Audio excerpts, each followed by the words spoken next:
heard her speak and it was very powerful. Thank you. Today I'm going to be speaking on resilience and growth, transforming mental health challenges into opportunities.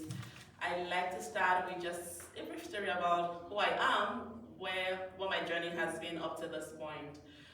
Sometime, just few, like last 2 years, I spent most of my days crying and just wondering, what am I doing? I got to a point where I knew that I had so much I wanted to do, but I didn't feel like I had the capacity. Like I felt like I was drowning. And I came into Canada January 1st, 2021, and it was a tough journey.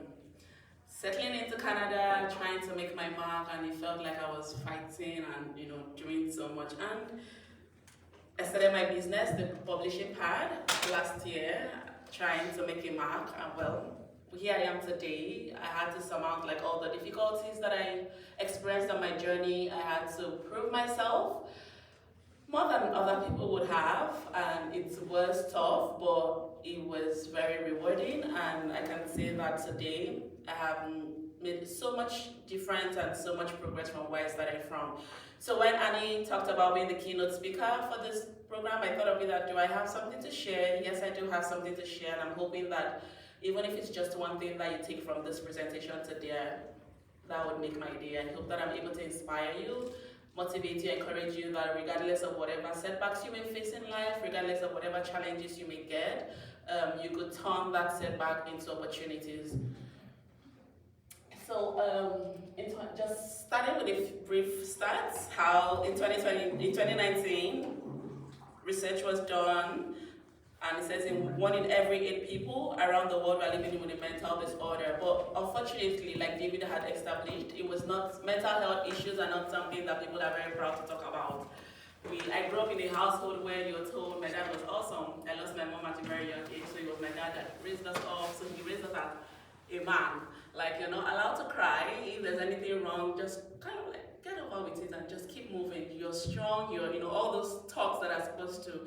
So when I started having issues in 2021, I would go to my children's school. I have 3 kids, and for the parent teachers, and I'll just cry. And the teacher's just looking at me like, are you okay? Do you need some time? Yes, I do. Can you talk about it? No, I can't. I just want to cry. When I'm done, I'll be fine.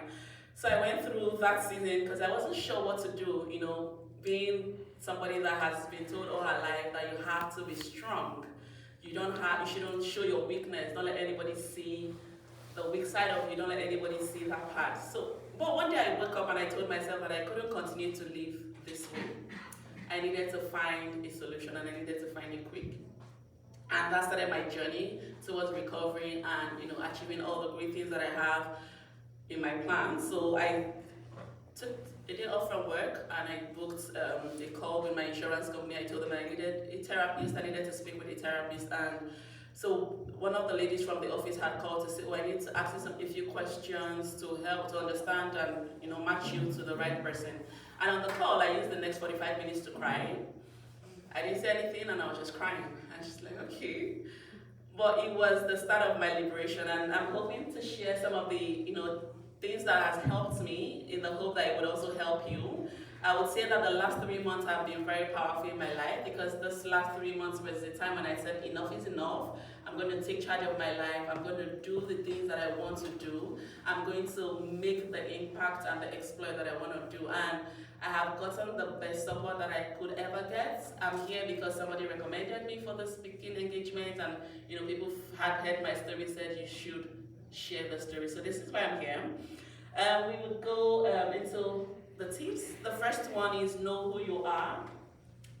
On all my slides, you will see that I have added some popular quotes, just again to help us relate to what I'm saying. It says, I found that the more I knew about who I was, the more I could be courageous about what I wanted, and the more likely I was to achieve what I valued. You would agree with me that society tends to dictate what our life should be. It tends to tell us what we should be doing at this stage. We know maybe at the age or your educational careers or something, there's always a dictation from the society telling us that this is what we should do at every point in our life. But the first step for me was knowing who I was. It was taking a step back and identifying, who are you, Chisholm? What are you here to do? And I think that was the beginning point for me. I know that I want to be a mother that helps her children stand. One day I also want to be the colleague that everybody would want to work with. I also wanted to be somebody that has an impact on the world. If I'm no longer here today, if I die today, what would people know me for? And that was where the starting point for me, and I would say that's the starting point for a lot of us in our journey. Take it a minute and think about yourself. What is your why? What is your purpose? When you know why you are here, when you know why you're in a place, when you know why you're doing something, it gives you the vision, it gives you the courage, it gives you the motivation to move, even when you think that the rest of the things happening in your life is working against you. So this was the first part for me. The second part was to embrace failure. How many of us here are afraid of failing? Yes, all of us. One of the things that the lady that I spoke with from the therapist group said is when she asked me a couple of questions and said, where do you think this is coming from? And she said something. She said, Chisholm, you're looking at being perfect. You can't be perfect. And that's why you're where you are right now. When I told her, oh, my kids, my life, my career, and I was just sobbing and, just pouring out. And she's like, first of all, you have to understand that you will not always get everything right. And that was an eye-opener for me. Knowing that failure is a part of the process. You will fail at some, you will get some. And that's okay. The world has made us feel like, oh, we must get an A, we must always get A's, we must always ace whatever we tend to do. A lot of us have started businesses that failed. A lot of us have gone into, even in schools, we failed a course. Doesn't mean that we are failures.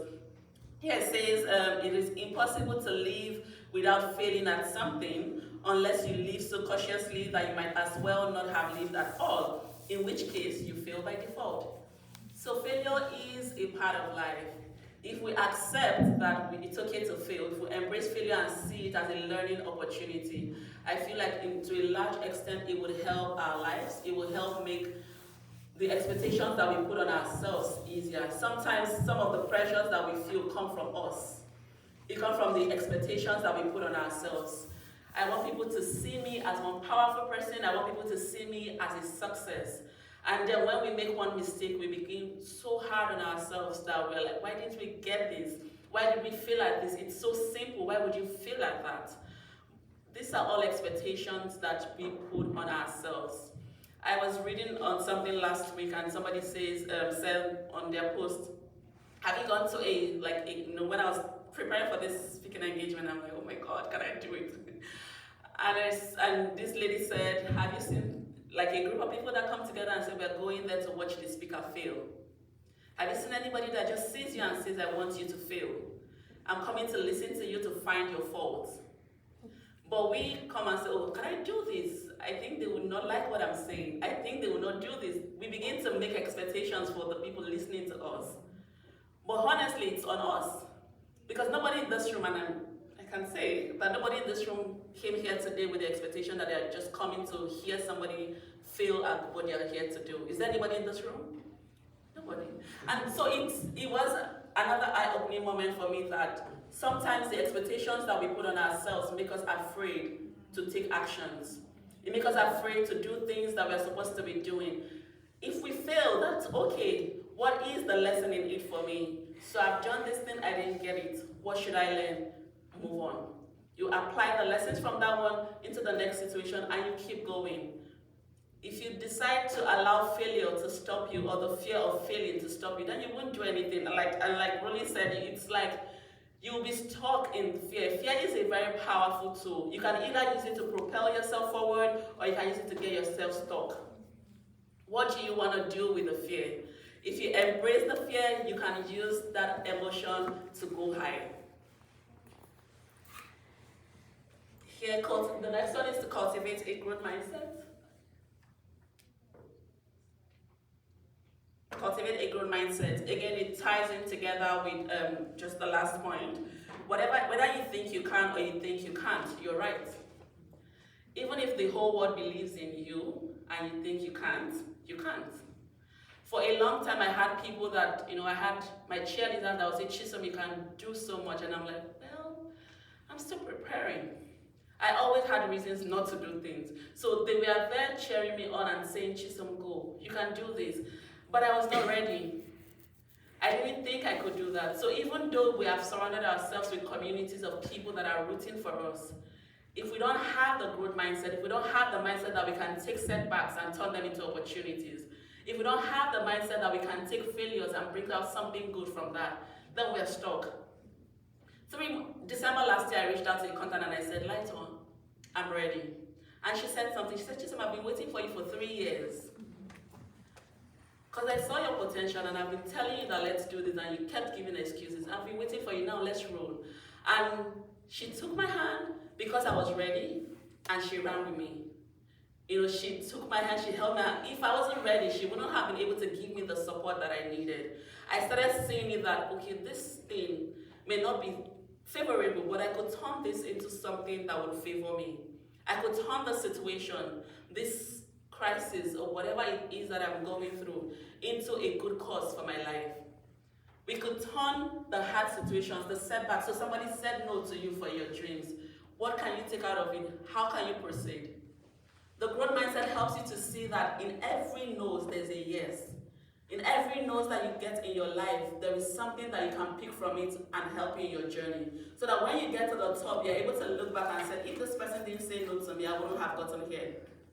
There are so many times that if the person that said no to us had said yes, we may not understand the journey, we may not appreciate the journey, we may not appreciate how much we've come, how far we've come. So having that growth mindset just tells us that every time you hit a roadblock, there's another way. It's like water. So water gets to a point where it seems like it's supposed to be blocked. But what does it do? It finds another way to go out. And that's the same thing. When we are at a roadblock, it seems like there's nothing working. If we can only take a minute to pause and say, what can I do next? And it's okay, I always tell my girls, it's okay to cry. Take some minutes, feel bad, but don't stay there. You feel bad for some minutes, you dust yourself up, you move on. What can I have here? When I came into Canada, before I came from Nigeria, and I used to help, my business currently help authors, more like a publishing business. We help authors through the journey. And I did this in Nigeria, so I was very excited, and I was like, I want to do this. I'm going to enter the North American market coming into Canada. And the first 2 potential clients that I got, some are like, you're a person of color, we don't want to work with you. It was hard. I'm like, what? And I took that setback for so long. When my husband is here in the room says, you can't do this, I'm like, nobody wants to work with someone like me. Nobody wants to choose me because of just what 2 people said. What are the rest of the world saying about it? We can't, yes, please. Yes, next time somebody tells you something like that, you tell him black and white, they are not colors first. Okay? And the people who are really colored, they are white people because we change. When we are red, when we are angry, we are red. When we are ill, we are yellow. Things. So the only people who are with color, which is white people like me, okay? Because white people, it is a poet. His name Leopold, okay? It is a very good poet. He starts like that. Dear white brother, when I'm ill, I'm blah blah. When you are ill, you're yellow. When you die, you're gray. But me as a black, my color did not change. So next time someone tells something like that, you tell him first, black and white, they are red blades, okay, and they are not color. It is I don't remember the name, but anyway, they are not colors. Thank you. So it took me. Thank you so much. That's really very helpful. It took me from looking back and saying, what do I want to do with this? Again, this could apply to us in different ways. There's somewhere in your life where you had somebody tell you they can't do something for you because of a reason that doesn't make sense. And because we are humans, our emotions would take a hit. For me, I took, like I said, she was waiting for me for 3 years. This happened in 2021, and for 3 years, I kind of no, I'm too scared, I can't move, I can't do something. March last year, I registered my business and I got a social media manager, and she's always like, Chisom, we have to put a face to this business. I'm like, I don't think I'm ready for people to see that I'm the one behind this business. let's keep going, let's keep going. Let her just think that there's somebody back here doing something. And every time she comes out, she says, no, we have to put the human face to this business. And October last year, I said, you know what? Put my face. Just put it, I'm ready. Whatever comes with it, let's go. And it was just I woke up and I realized that I couldn't let people keep me hostage to my dreams. I had my dreams, which was valid. I needed to work. And again, like I said, the past few months has been awesome. Like, I have stretched myself, I have done so much. Again, it all starts from the growth mindset. Surround yourself, build a strong community of supporters and mentors.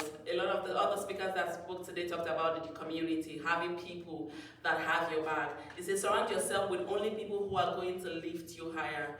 I would say that this has been the key for me.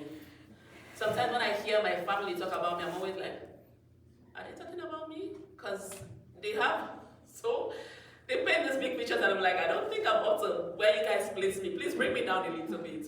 But that's what we all need. We need people that would push us, praise us, talk about us in the public, and you are taking a step back and wondering, am I all this? My friends, my community, I have a community of mentors, of people, of friends, of families that when they talk about me, it's always like, you guys, I think you're exaggerating, you're blowing this too high. Like, don't make people think that I'm what I'm not. But really, that's what keeps us here. The people that are able to speak for you when you're not there. The people that can mention your names in a room full of opportunities when you're not there. That is what we need. And like I always tell my daughters, you don't need a crowd. You don't need the crowd. You just need one person, two people, just one, two, that when they see an opportunity that will benefit you, they will remember your name. You just need people that would see you when you're down and they will take and say, Chisom, you can do this. Last week I posted on my WhatsApp status, like, one mind is saying to run from this conference. The other mind is excited to come speak to you guys. And in less than 5 minutes, I just received messages, calls, and everybody saying, Chisom, you've done this before, this is not your first time.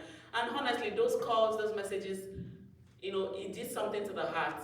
And that's really the power of having your community. The people that, when you don't feel like it, when you doubt yourself, they're there to reassure you that they know who you are. Sometimes we lose touch of who we are. Sometimes we forget who we are. It's our community, the people that are closest to us, the people that know us, that comes back to us and says, we know that you can do these things. So when you sit down, and we should also be that person to other people. You should also be somebody's community. It's a give and take. You want to make sure that you're finding your community. You want to make sure that you're finding your tribe. The people that will stay with you, that will stick with you. Whenever the times get tough, even in the good times, they're always there. And for that, it's a blessing. If you have one person in your corner who can serve, who would ride the tide with you, know that you are blessed. Seek help from the right people. Asking for help does not mean that we are weak or incompetent. It usually indicates an advanced level of honesty and intelligence. Sometimes all we just need to do is to pause and realize that we need help. There are so many things that we cannot do for ourselves. And it's not just that we need help, we're also making sure that we're getting help from the right people. Emphasis on right. Emphasis on right, because for instance, mental health, let's talk about it. There's the kind of help that your friend will offer to you is different from the help that a therapist will offer to you. There's some things that you can tell your friend and you know that they can handle, but there's some things that they can't handle.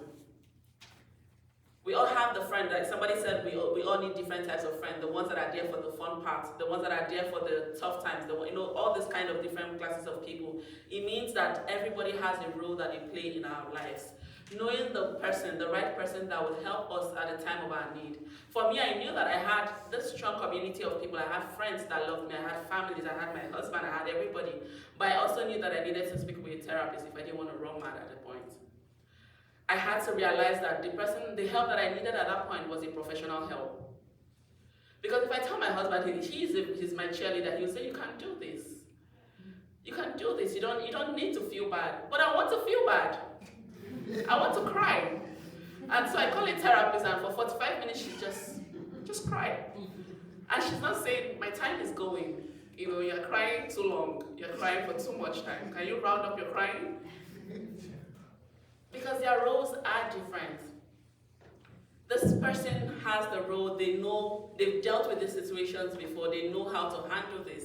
This other person, everybody has their purpose and their the mission that they have in our lives.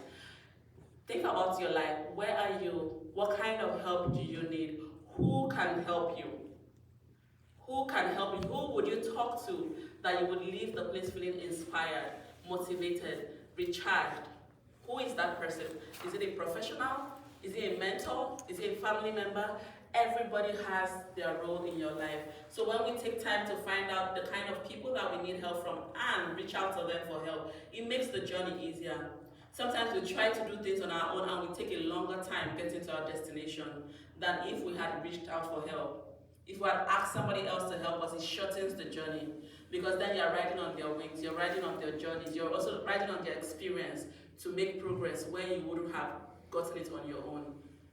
So please, let's make it a habit to seek help. It doesn't mean that we are weak. It doesn't mean that you don't know what you're doing. It doesn't mean that you lack the expertise or something. But there's always someone that can help you better than you can help yourself. Next, be intentional about your self-care. We all come from, a lot of us, is anybody here that thinks that self-care is a must? Is anyone that thinks that self-care is not a must, it's a luxury? As a mom. Luxury. Well, yes, because a lot of times we've been told that self-care is a luxury, but is it really a luxury? It's not. Self-care is a necessity. There are times when you just need to step back and nah guys, this is me time. My kids know that my sanctuary is my bathroom. Once I get into the bathroom, mommy is not available. Mommy is on her self-care period. If I go to my room, they are there. But if I go into the bathroom, they don't go with me. They just stand by the door. I'm like, you guys can stay there for 1 hour until I'm done with my self-care. And every 2 minutes they go, Mommy, are you still in there? Yes. I'm not done. I'm there with my phone, reading a book, doing what I want to do, because the minute I step out, the self-care period is over. I'm back to being a mommy. But the self-care it's not a luxury, it's really a necessity. It's the time we take to recharge. It could be 5 minutes of your day. It could be 10 minutes, it could be 1 hour, whatever it is. Self-care is not a luxury, it's a necessity. So self-care is not a waste of time. Self-care makes your use of time more sustainable. So imagine that we are like a well of water. If the well is empty, can you draw water out of it? That's the same way. If you don't have, can you give what you don't have? If you're not rested, if you're not recharged, if you're not inspired, if you're not motivated, can you inspire other people? That's what we get from self-care. It gives us the motivation. It gives us time to just breathe. We take a breath, calm down, we calm ourselves down, calm our nerves down, enabling us to move again. Just in this next slide, we'll look at some different kinds of self-help. The first one says embrace rest and reflection. Almost everything will work again if you unplug it for a few minutes, including you, including us. If we just unplug for 1 minute. I've had times where I have a client, I have an author that needs a book launched in 1 week, and I'm just going at it, I'm frustrated, and my husband was like, are you sure you will not sleep? You will feel better. I'm like, this thing is not working, I must get at it, and then I spend hours, and it still doesn't work, and then I just say, okay, you know what, I'm going to sleep. And the next minute, when I wake up the next day, I get it done in 5 minutes. Has that happened to us? But I've been on that for hours. And I tell myself, why did I just waste? I should have slept early. I should have just gone to bed. Why did I waste all this time? So usually he just comes and he says, remember the last time that you did this? When you rested, you got it better. I'm like, yes, that's the reminder that I need. Everything will work if you unplug it for just a few minutes, including us, including you. So when we are stressed in our day, when we feel like we are at the height where we cannot take it anymore, there's no need to push ourselves. We just need to unplug. We could unplug in any way that suits you. You could unplug by watching a movie, you could unplug by shopping. Everybody has the different self-care practices that works for them. Different things would work for different people. It's not a one-stop shop. But once you discover what works for you, take a few minutes and do that thing. It could be closing your eyes. I used to tell my friend that I don't know how you're able to sleep in 5 minutes. But it works for her. I can't do it 5 minutes, just 1 hour. If I lie down on that bed for 5 minutes. Don't wake me up until it's 1 hour. But some people would close their eyes for 5 minutes and they will wake up being fully refreshed. Like, how do you do it? Not me. So that's everything will work again if you unplug it for a few minutes. Practice affirmations and positive confessions. Muhammad Ali said, I am the greatest. I said that even before I knew I was. I like this guy. Mm-hmm. Because you have to first believe in something, right? Before you begin to see it. Early this year, I started telling my family, I said, I want to go on speaking engagements. I want to share my story. I started speaking it forward. You know, I kept telling my husband, I said, I see myself speaking to a room full of people. And when I got the first invite in February, I'm like, that's so quick. I just said this in January. I don't think I'm ready yet. But it happened. I kept speaking it every time. I kept saying, this is what I want to do. Now I'm awake. I'm done hiding. I want to share my story. I want to be a blessing to people. I see myself speaking in rooms full of people. And I'm here today speaking to you guys. Thank you so much for coming and listening to me. But here, it's all, you know, the positive confessions that we make. The same way we tell ourselves, don't be hard on yourself. Don't speak negatively to yourself. What are you countering those negative talks with? When they come, what are you countering them with? Because we always have self-doubts. We always have something that tells us you can't do it. Just sitting down there waiting for my turn, I kept feeling, oh my God, what am I going to say? And I had to keep telling myself, you can do it, Chisholm. And even if you don't do it, these people are kind enough, they will take you. It's not that Annie made me to sign a contract that says you will not pull out. I was going to back out last week. It's like Annie knows that I'm going to back out because I'm like, okay, can you do this? So that and the fact that I had groups and I kept speaking to myself. And, you know, as a Christian, for me, one of the self-care practices I do is to pray. And just yesterday while I was praying, I got a word. It just dropped in my heart and says, God is in the midst of her. She will not fall. And that was like my own word. That was my own confession. That became my positive confession. God is in the midst of her. She will not fall. It came at the right time. Positive confessions are powerful. I have worked with a lot of authors, and you know, when I work with authors in the self-care niche, I always kind of like advise them, or we always work together to say, I think you should put in some positive confessions because these are powerful. Sometimes we don't even know what to say, but when we take books and we read the books, we see those things there. It helps us. It charges us. It tells us the confessions to make. When we hear what other people are saying, when they give us prompts in the book, it helps you to know that these are the words to say. Positive confessions are very powerful. They give your spirit the charge that it needs. Especially, there's this emotion that comes from hearing our names, right? There's this charge that it gives you when somebody calls your name. It's the same thing that happens when you hear yourself speak to yourself. Have we practiced speaking to ourselves in the mirror? Has anybody? Was there any difference? Did you feel anything? When you stand in front of the mirror, sometimes my sister-in-law, she's here, she will say, who are you speaking to? I'm like, I'm speaking to myself. Because she just hears the voice going up and I'm like, are you okay? I'm like, yes. I'm doing some self-talk. We are motivating ourselves, myself and myself. We're doing some me-talk. Positive confessions, positive practice affirmations, they should be a part of our daily lives. Each time I have to go on a meeting with a potential client, I'm always like, I speak what I want to see out of those meetings. I speak my confidence. I speak the contract that I want to close. I speak the support that I want to receive. They play a large role in our lives. Gratitude and mindfulness. Gratitude can transform common days into thanksgiving, turn routine jobs into joy, and change ordinary opportunities into blessings.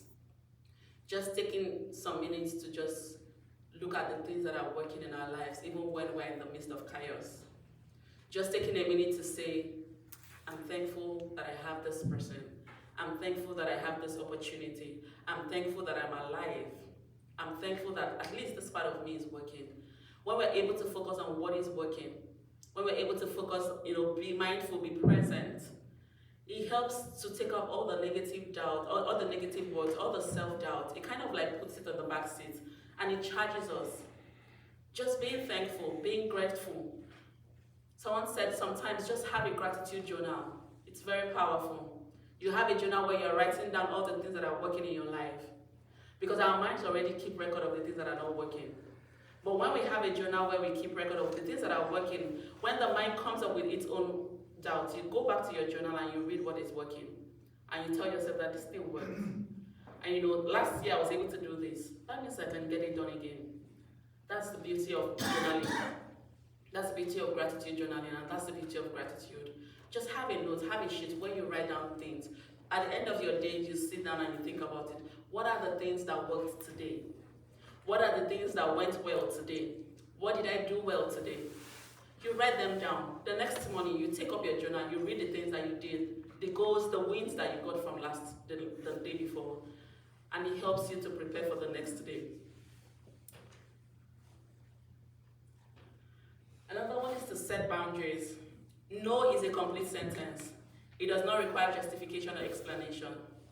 I had to come to terms with this particular phrase because for a long time, I had friends that would say, Chisom, can you do this? Yes. Chisom, can you do that? Yes, even though when I look at my calendar, there's no spots to do anything else. But I was taking things. And a lot of us are doing that because, I would say for me, it was because I didn't want anybody to be angry with me. I wanted people to like me. I wanted people to say, oh, Chisom she's everything to us. But you would die if you be everything to everybody. We need to know that we can't be everything to everybody. We can't support everybody. And you don't need to explain why you are not taking a step. I had to make peace with the fact that I could say no and not say, I'm saying no because. There doesn't have to be any because. You just know that you can't do it, you can't do it. When we make peace with the fact that you can't do everything that everybody wants you to do. Because people would have, I've seen that some people just keep taking and they don't give. You will have people, we have them all over the world, who just keeps taking from you, taking from us, and they have nothing to give. So I told myself that not everybody will like you, and that's okay. When we make peace with the fact that not everybody will like us, it makes our journey easier. So you come to me, I tell you, okay, I can do this in the next 1 month. Are you in a rush? If you say you are, okay, I don't think I'm the right person to help you. Even I've had clients that come and say, oh, I want to launch my book, I have an event. In 2 weeks, I'm like, wait, you want to do editing, book design, cover design in 2 weeks? Nah. The old me will take the job. The old me will be like, okay, I want to serve this client. I want them to be happy. But the new me realizes that I can't do that. I can't keep doing the fire brigade approach for them. I can't be everything to them. I'm not the only person that can meet their needs. The truth is, when you say no, they will go to somebody else and there will be someone else that can help them. So when you're saying yes, when you cannot handle things, you're stretching yourself beyond your capacity and you're not helping the other person. Because a lot of the times we're not able to deliver. And even when we deliver poorly. So you make the situation worse. Because now they say, oh, you did it, she didn't deliver. Because people will talk. You do good, they will talk. You do bad, they will talk. So it's better you just don't do it. So that when you talk, you have a good reason to talk. You know what I mean? Just think about your capacity. What can you handle per time? Do you have the capacity to take on more jobs? Do you have the capacity to take on more family members? Do you have the capacity to do this? If you can't, say no. Do not feel like you have to explain yourself. Do not feel like you have to justify your reason. As long as you've checked yourself and you know that you're saying this from a place of love and you're saying this from a place of accountability, then you're good. Let go. Letting go doesn't mean that you don't care about someone anymore or something. It's just realizing that the only person you really have control over is yourself. Sometimes we hang on to things that are killing us. We hang on to things that are not helping our lives, that are adding to our mental illness. We have to make the habit to let go. Relationships, things, whatever it is. We meet people every day for different reasons. People have different roles that they play in our lives. And I tell myself, I said, it's possible that this person's journey with me has ended. And that is where we are at this point in time. It's possible that my role, the job that destiny has paid for me to play in this person's life is over. It's time to move on. It's one of the toughest things, at least for me, letting go, knowing that, oh, they don't need me anymore. It's that feeling of, I'm not worth it, I'm not that. But no, it has nothing to do with you. It has nothing to do with your abilities. It has nothing to do with who you are as a person. It just means that that tenure, it means that that journey, that part of your life is over. When I first came into Canada, one of the things that they would say, oh, to get into the community, you have to volunteer, you have to commit to different groups, and I was just signing up to groups. Some of the groups were killing my mental health, and I'll come back home after meeting and I'll tell my husband, I feel so, each time I remember that I have to go to this group, I feel very bad and I feel very down. And he's like, then you should leave. I'm like, well, I don't want to leave because they need me.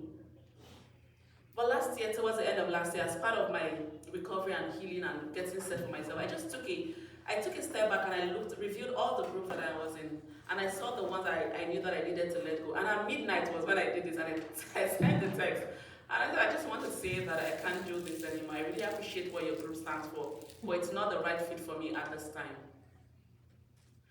And since then I felt, because each time I had to go for a meeting, my heart is pounding. I'm feeling, oh my God, I have to try to fit in. I have to try to say the right words. I have to try. It was too much for my mental health. It was too much for one person to take. And I didn't think that anything that you're volunteering, something that you love, should not become a job. It shouldn't become a task. Once it becomes like a task and it becomes a job, then it's not more right for you. I love volunteering my time. Back in the university, I used to lead the senior homes group that we had there, an NGO, so we always used to go out and do things. So when I saw the opportunity, I'm like, okay, I'm going to do this.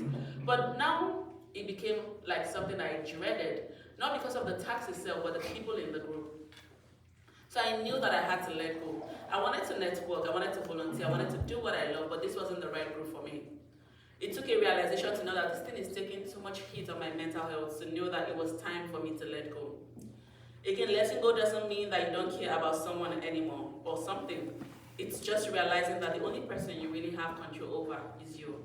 You have control over yourself. You have control over, you can decide that I've had enough. I can't do this anymore. This is killing me. I can walk away. We're not tied. And you choose to take the step for you. You choose to make the right decision for you. You choose to do what yourself will thank you for. Engage in continuous learning. Live as if you were to die tomorrow. Learn as if you were to live forever. We all agree that the more you know, the more confident you become. When you go into a room of people and you feel that you know enough to strike a conversation, your tone, the way you move around is different from when you know that you don't know anything. Is that right? Like when you engage in, yes please. The quote for PhD people, okay? As a scholar, they say, more you know, more you don't know, actually. So it depends on how you're looking at that. It depends. So when I say which is why you never stop learning. That's why it says continuous learning. You will always need to, improve what you know. Times are changing. Human behaviors are changing. The market is changing. Trends are changing every time. Even on social media today, they tell you that it's reels, that it's raining. And before you catch up to the reels, they tell you something else has come on. You're like, I'm just trying. I just got to the reels part. There's always something changing. So we always have to learn. And that's why we're humans, right? We're different from the other types of living beings. We always have to learn. So if there's something that you need to do, you have to read up on it, you have to learn, you have to commit to knowing more about that thing. It's a giving. The more you know, again I'll say the more you know, the more confident you become. The more you know, the more confident you become. The me that goes into meeting rooms to talk about book deals in 2021 isn't the me that goes into meetings in 2024. When I go into meetings now, I go very confident because I know that I have more to offer you as an author.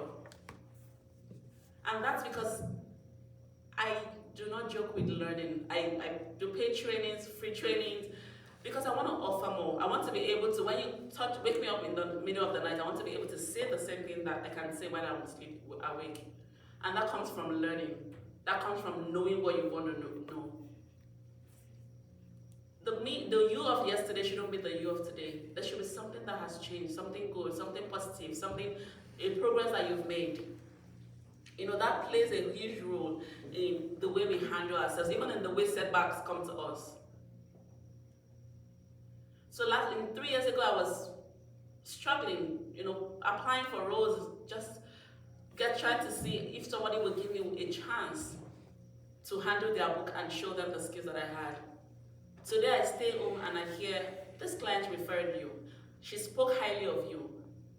I know, and I go into meetings and I say, do you have any questions for me? And they're like, no, how do we proceed? Rachel spoke so highly of you, I don't think she answered all the questions I will have. That was different from where I was coming from, even last year.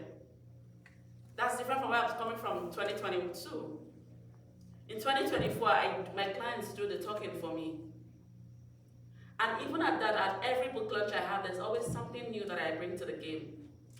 There's always something new that we can bring to our field, to what we do. There's always something new. The world will continue to change as long as there's life. There will always be new things on earth. People's desires will change.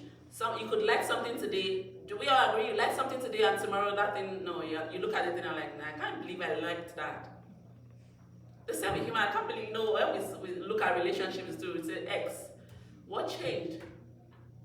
Something changed in the likeness, right? Something changed in the behavior. Somebody felt that they outgrown or, different things.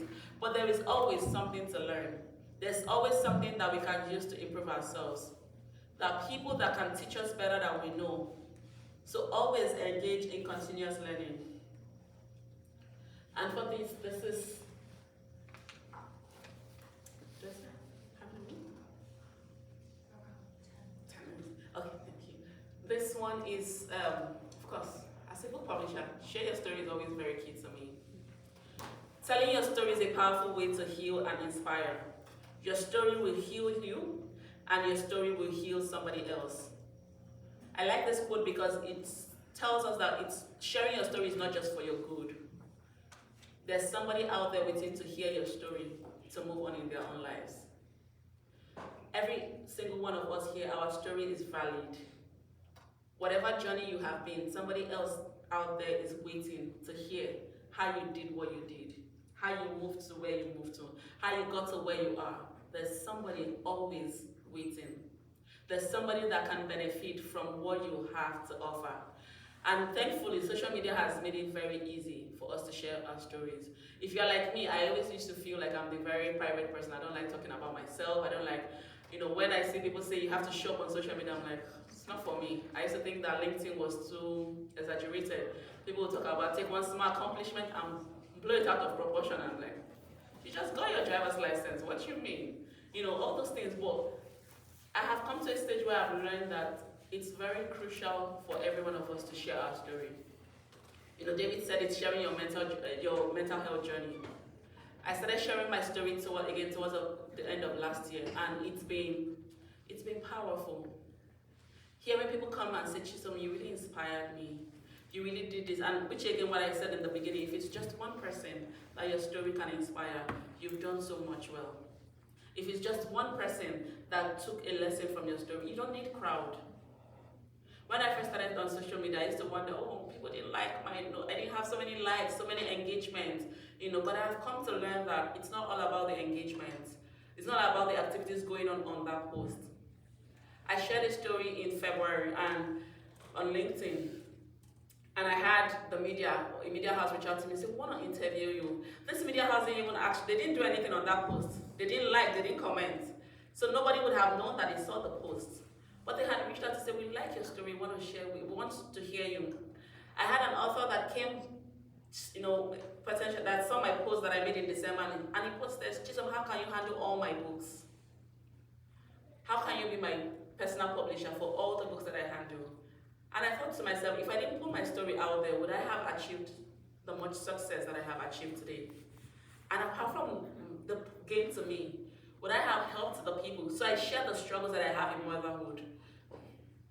And people come to me and they say, how do you do it all? You're a mother, you're this, you're that. I'm like, well, sometimes I feel like drowning. Sometimes I feel like it's so much, but this and this and this is what I do. They wouldn't have known to come speak to me if I didn't share my journey. If I didn't share how tough the journey could be sometimes. That is the benefit of sharing your journey, your story. It's not just for your benefits. you gain from it. It gives you the visibility that you need to go on. It brings you the right people. It also makes you an inspiration to others. And we can share our stories through different ways. Social media is there, we have blogs, we have books. A lot of the self-help books that you read here is a human being that decided, I want to share my story with the world. I want people to learn from what I do. Sometimes when I speak to my authors, I say, what is your goal for writing this book? Because that will determine the tone of the book. And most people that will tell me, I just want to be an inspiration. I just want other people to learn. I want other people to know that this is possible because I did it. And so they're sharing their story in books. So we too can share our story. We too can choose any pattern, any form that is important to us. Any way that, and please, it's not going to be easy. You will have self-doubt. You ask yourself, are these people really going to think? Sometimes I post and I close my WhatsApp or my LinkedIn for 2 days. I don't check it. I'm like, what if somebody said something bad? And I close the WhatsApp, I close it when I started because I needed to protect my mental health. Find what works for you. If you want to post it and leave it there, just forget that you've posted it. The right people that sees it will take the lesson in it and move on. Not everybody is our audience. You are not sent to everybody. None of us is sent to everybody. We have the few people that we are sent to, and if those people will see our message and take the lessons in it, then we have achieved something. So, if you ever need somebody to speak with, share an idea, I'm here. This is my contact. She's amazing. The same thing everywhere. If you have a story, if you're looking for ideas, if you're looking for anything whatsoever, I want to just reassure you that I'm here cheering for every one of us here in this room. I have people that are rooting for me, and the same way I want to root for every one of you. If you want to ever connect, please send me a message, DM, whatever, we're here. And I leave you with one word, last word. When you encounter a roadblock, remember that it's merely a detour on your journey to excellence. It's not supposed to keep you. It's supposed to help you find the next route out. Thank you.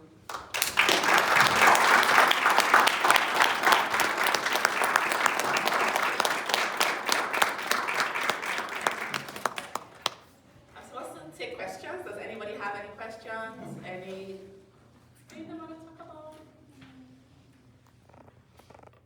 Yes, please. It's not a question, more of a comment, but I just really wanted to say, thank you for your presentation. I found you hit so much with the amount of time that you had, and it all just really hit home a little bit extra to me, so I just wanted to say thank you.